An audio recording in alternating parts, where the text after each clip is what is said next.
প্রিয় দর্শক আসসালামু আলাইকুম। দেশ ও দেশের বাইরে থেকে যেখান থেকে আমার এই অনুষ্ঠান প্রতিনিয়ত দেখে থাকেন, কৃষি কথা ইউটিউব চ্যানেল থেকে তাদেরকে জানাই আন্তরিক শুভেচ্ছা ও অভিনন্দন। শুরু করছি আজকের প্রতিবেদন, সঙ্গে আছে আমি এরশাদ হোসাইন।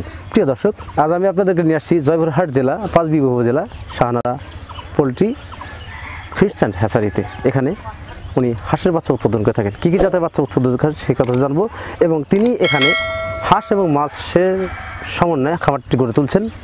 এই খামার সম্পর্কে বিভিন্ন কথা শুনবো সেই খামারের মালিকের কাছ থেকে। চলুন আর দেরি না করে শুরু করি আজকের প্রতিবেদন।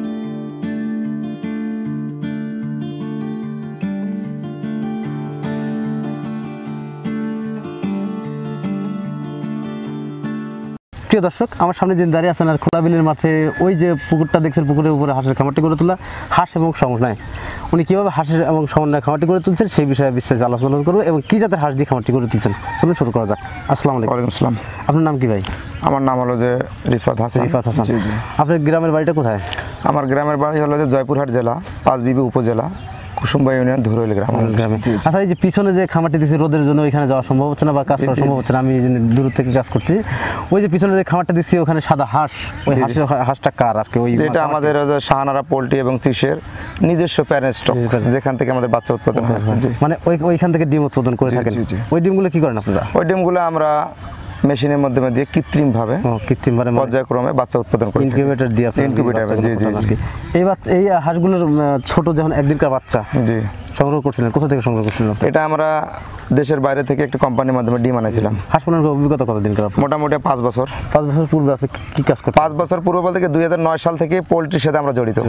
এর আগে দেশের বাইরে ছিলাম। দেশের বাইরে কাজ করতেন? জি জি।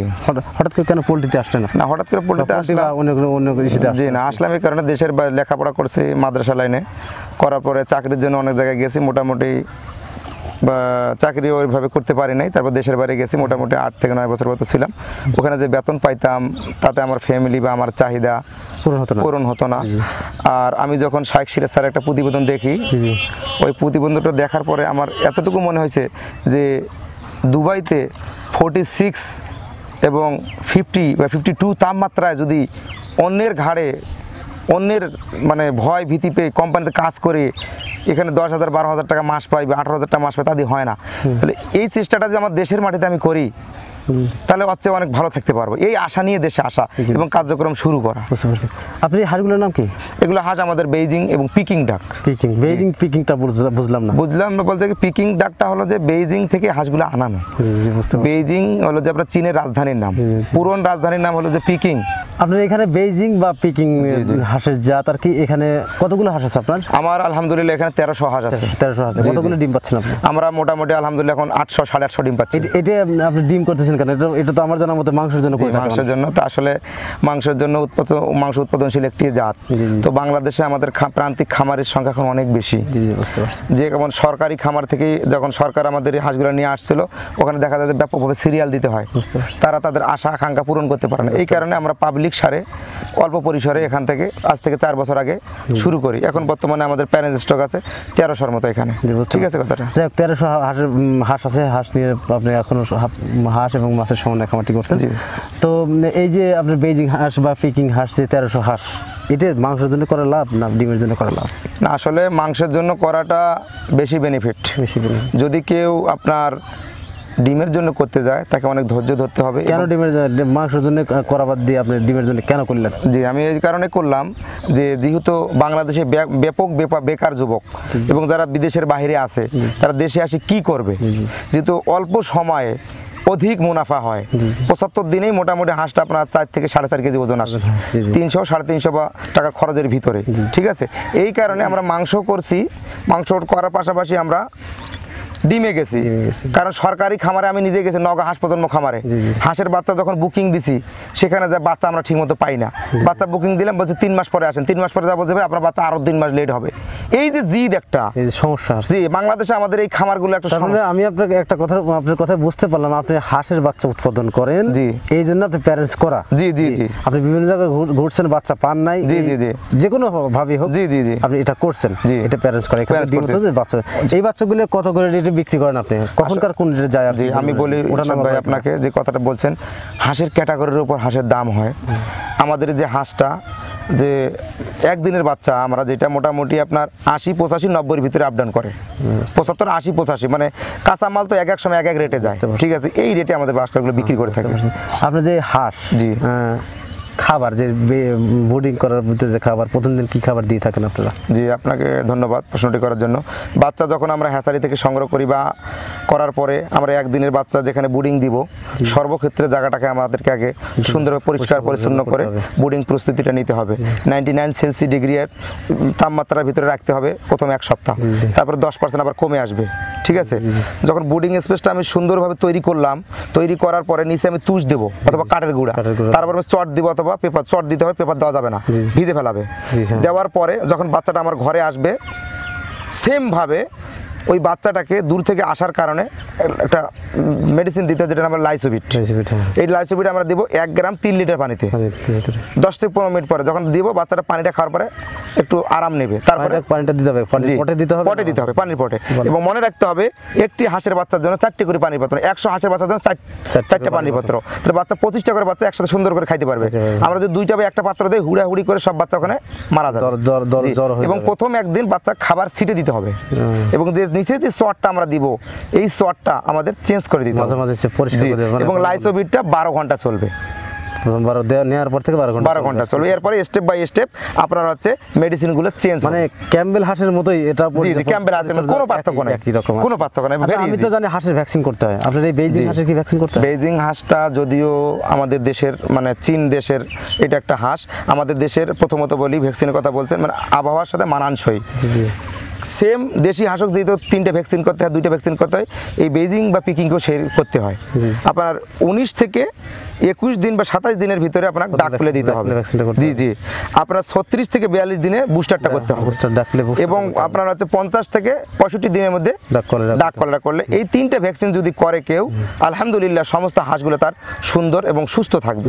পরবর্তী সময় কি আবার ভ্যাকসিন করতে হবে? পরবর্তীতে 2 মাস পর পর আপনাকে ডাক প্লেটা দিতে হবে, 2 মাস পর পর। জি কলেরাটা দিতে হবে 4 মাস পর পর, মানে এক এক জায়গায় এক এক টাকা, কত 3 মাস করে, কত 2 মাস করে, এক জায়গায় এক নিয়ম কি।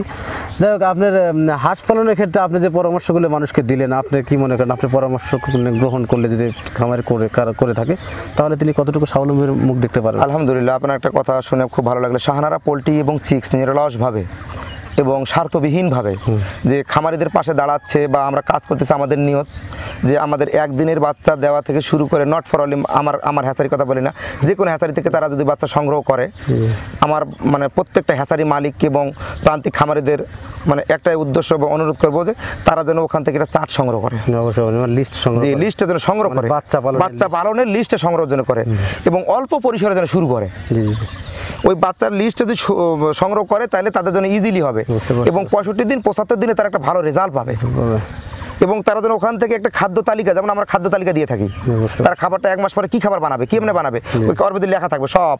তাহলে তারা মোটামুটি 300 থেকে 377 বা 350 টাকার ভিতরে, মানে 75 দিনের ভিতরে 4 কেজি বা 3.5 কেজি একটা মাংস উৎপাদন করে বাজারজাত সুন্দরভাবে করতে পারবে, যেখান থেকে একটা আয়ের উৎস করতে পারবে। খাবারের ক্ষেত্রে কতটুকু ডিস্টেন্স খাকি ক্যাম্বেল বা বেইজিংয়ে কি খাবার দিয়ে থাকেন? খাকি ক্যাম্বেল এবং বেইজিং যে হাঁসটা আছে, ওর প্রায় আমি দেখছি একই রকম খাবার খায়, কিন্তু মাংসের ক্ষেত্রে পার্থক্য, একই খাবার খায়, মানে মাংসের অনেক বাড়তি আর কি। হ্যাঁ, এটা মাংস উৎপাদনশীল একটি জাতি, উন্নত গ্রোথ মাংস উৎপাদনশীল একটি জাতি। অল্প সময়ের ভিতরে আমাদের দেশের আবহাওয়ায় বেকার যুবকদের জন্য নতুন একটা অপরচুনিটি আমি মনে করি।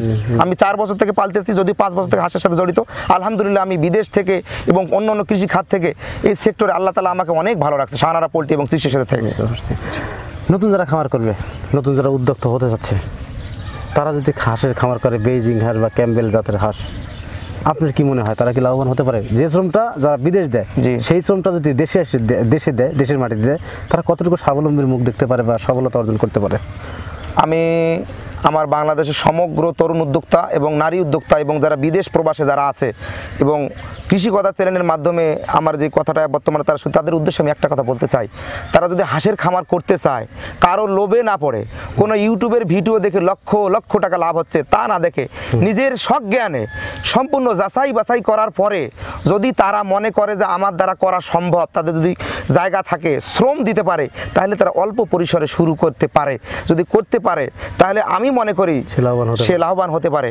কিন্তু কারো প্রলোচনায় না পড়ে যে লক্ষ লক্ষ টাকা লাভ হচ্ছে, ভাই আমি যে হুট করে 1000 হাঁস কিনে নিয়ে আসলাম, 2000 হাঁস কিনে নিয়েছিলাম, সব হাঁস মরে ছাপা হয়ে গেল, বর্তমানে পরে বলবো যে হাঁসের খামারে নাই। এইভাবে কোনো ব্যক্তিকে আমি হাঁসের খামার করতে বলবো না। ওদের আমি অনুরোধ করব যে আপনারা আগে অল্প দিয়ে শিখেন। এই বিজিং হাঁসটা বা পিকিং হাঁসটা মার্কেটিংয়ের একটা ব্যাপার আছে। আপনি আপনার এলাকাতে আগে জানান যে আমার এই হাঁসটা এইরকম, কতটুকু মার্কেটিং আমি করতে পারবো, এই জন্য অল্প পরিসরে করতে পারবো। এবং এই হাঁসটার মাংস খুবই টেস্ট। যদি কোনো ব্যক্তি 100 হাঁস পালন করে, এই হাঁসটা যদি কোনো ব্যক্তি 100 হাঁস পালন করে, আমি লিখে দেবো সর্বনিম্ন হলে 12 থেকে 15 হাজার টাকা সে ইনকাম করতে পারবে। সে যদি মার্কেটিংটা সুন্দরভাবে করতে পারে এবং ওই লিস্ট অনুযায়ী সে যদি পালতে পারে, একদম সহজ, কোনো সমস্যা নেই। প্রিয় দর্শক, খামারি ভাই আমাদের যেভাবে কথাগুলো বোঝালেন যে হাঁস পালন করতে গেলে যে কোনো সঠিক পদক্ষেপ, সঠিক পরিচর্যা করতে হবে এবং অবশ্যই বড় পরিসরে না করি, ছোট পরিসরে দিয়ে শুরু করি, পরবর্তীতে বড় পরিসর করি। নিজের বিবেক তো অবশ্যই ফেলে দেওয়া যায় না। আর আরেকটা কথা বলছে যে ইউটিউবের ভিডিও, হ্যাঁ দেখবেন না কেন, আপনারা তো বিবেক আল্লাহ তাআলা দিয়েছেন, যাচাই ফাঁচাই তো আপনিও করতে পারেন। একজনের তো দেখে আপনি হঠাৎ করে মানে হতাশ হয়ে একটা কাজ করলেন, পরবর্তীতে কোনো দুর্ঘটনা বললে ওই ব্যক্তি দায়ী, এটা কিন্তু না। আল্লাহ আপনার চোখ দিছে, কান দিছে, নাক দিছে, সব দিছে।